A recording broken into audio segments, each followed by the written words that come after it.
Consultant, Shekar Eye Hospital.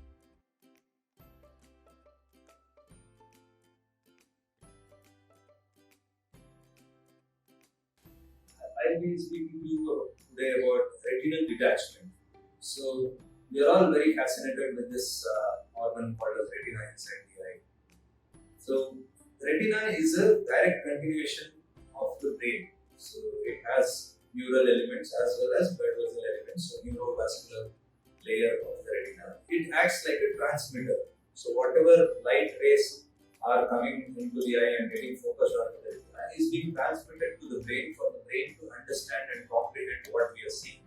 So, if you're seeing this video and you're seeing me in that video, the light rays in the form of me is falling onto your retina, and that is being transmitted to the brain where it understands that there is a doctor who is talking about diabetes or retinal detachment.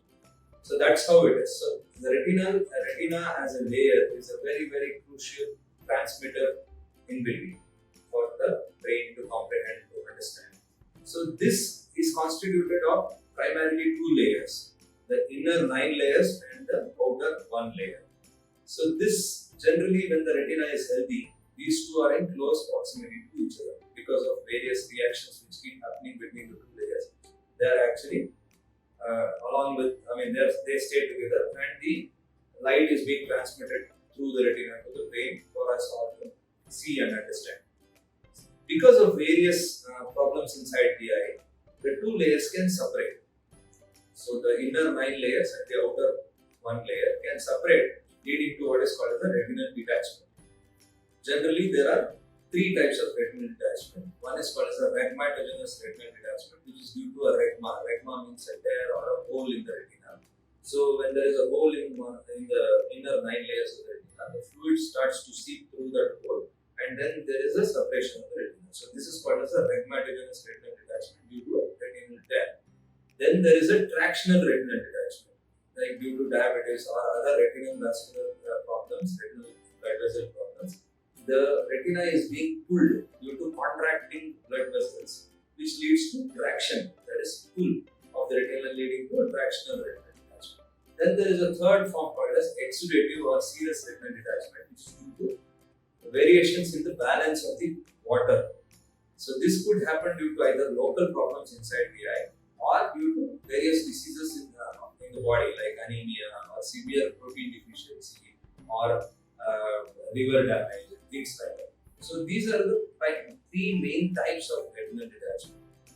So as we see, the third type, that is the serous or the exudative RD, usually has some other issues and are to be managed medically. So like if you treat the anemia, or you treat the liver condition, or if you treat the severe protein deficiency inside the body, more or less it will settle down over a period of time, 1 or 2 weeks. We don't have to do anything surgically inside the eye. But the crucial thing is that we diagnose or recognize this condition and attribute it to the bodily problem and not treat it locally, because then it is of no use. So the other 2 factors are mostly local, although I won't say it is entirely local. Like the tractional retinal detachment, like I told you, when there is pull on the retina, is due to either diabetic retinopathy, which is the commonest cause, which is again due to a bodily problem, or other conditions like retinal vein occlusion, which is also due to fluctuations in blood pressure and things like that. So when these things happen, or due to Rhegma-hole retinal detachment, where there is a tear in the retina, the treatment and the approach will be more local, that is within the eye, and essentially it will be surgical.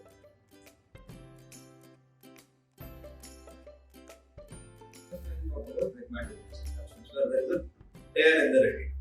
So the tear in the retina typically is, it happens in elderly people, where there is an event called as vitreous degeneration and detachment. So the vitreous gel is there inside the eye, which is attached to the rest of the retina at birth.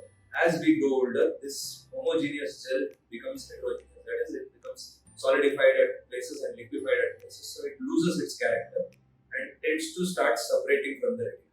When it separates smoothly, it doesn't cause any problem. At places where what happens, it is very firmly adherent to the retina and it tends to tug or pull the retina. At times when the pull is very strong, it causes a tear in the retina, and this liquefied vitreous starts to seep in and causes a retinal detachment. So these are more, as I told you, it is due to first in the elderly people due to PVD. It can also happen fairly commonly, I mean not very commonly, but more commoner in people with minus powers. That is because they have a larger eyeball, so the tension or the traction of the retina can be much higher. They have abnormal structures, weaknesses inside the eyes. So a myope, that is a person who has minus power of more than 40% risk of developing retinal tears and a 10% risk of developing retinal detachment. It's not very high, so don't get worked up. Oh, I have a minus power, I'm at risk of retinal detachment. So that's not okay. The risk is still low, but you need to be aware. So these are the people who are more at risk of developing, or when you come for an examination, you have specific symptoms like floaters or flashes of light. Typically, floaters is a very common symptom. So just floaters which have been there for years need not necessarily mean retinal detachment. The recent onset floaters typically associated with flashes of light. So when you close your eye before you go to sleep, you see arcs of light moving around. So if these things happen with the recent onset floaters, it might be an indicator of a fresh retinal tear, which can lead to a retinal detachment. So these are the times in which you need to report to a retina specialist specifically, and where it requires a dilated retinal evaluation. That is the retinal checkup after putting drops for us to diagnose this kind of a retinal detachment. The next is the tractional retinal detachment, where there is tube on the retina, and the source of traction would be an abnormal blood vessels, typically which happens due to diabetic retinopathy, retinal vein occlusions, and things like that, or abnormal lesions. Primarily, the treatment modality would be a surgical treatment. After controlling the other systemic problems, that is the bodily problems like diabetes, hypertension, and other things, the patient is taken up for a surgery where we either close the hole physically or relieve the traction on the retina and push it back and settle it. If the retina is quite healthy, we can probably settle it with just a gas bubble, which will absorb on its own within like 15-20 days or 1 month, and then the vision will recover. Sometimes when we feel that the support for the retina that is needed is going to be much more long term, like 2-3 months and beyond, we put what is called the silicone oil inside the eye during the surgery. So the oil will work like a support. It will hold the retina all over and keep it in close proximity to each other, so that the bonding starts getting more and more stronger. And after 2-3 months, when we feel that okay, the bonding has happened quite well, we tend to remove the oil. So if we have injected a silicone oil, a second surgery to remove that will also be necessary. So this is how we approach the retinal detachment. So the important thing is that all floaters need not be retinal detachment. Any old floater which has been there for years or even months, just chill, relax, there's no issue.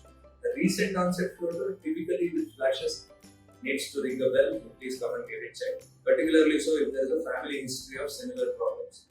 So generally, as we know, there is a family history of minus powers, and in the same family, some 1 or 2 people might have had surgeries for detachment, or they might have lost vision due to detachment if they have been really very old when there were no such surgeries. Of course, retinal detachment surgeries have been there since 1960, 1970. But the technology and other things have improved so much in the last 15-20 years that now the surgeries are quite safe. So, if an appropriate treatment is done, more often than not, we can achieve at least 95-98% success rate of reattachment of the retina. Depending on that, how much vision they will get, that is left to God. So, there are 2 types of success in such kind of treatments. One is the structural success, where the retina is reattached, and the functional success, which follows the structural success, where the vision improves. So our effort will be to reattach the retina, make the structural success. After that, the rest is left to God and your good health.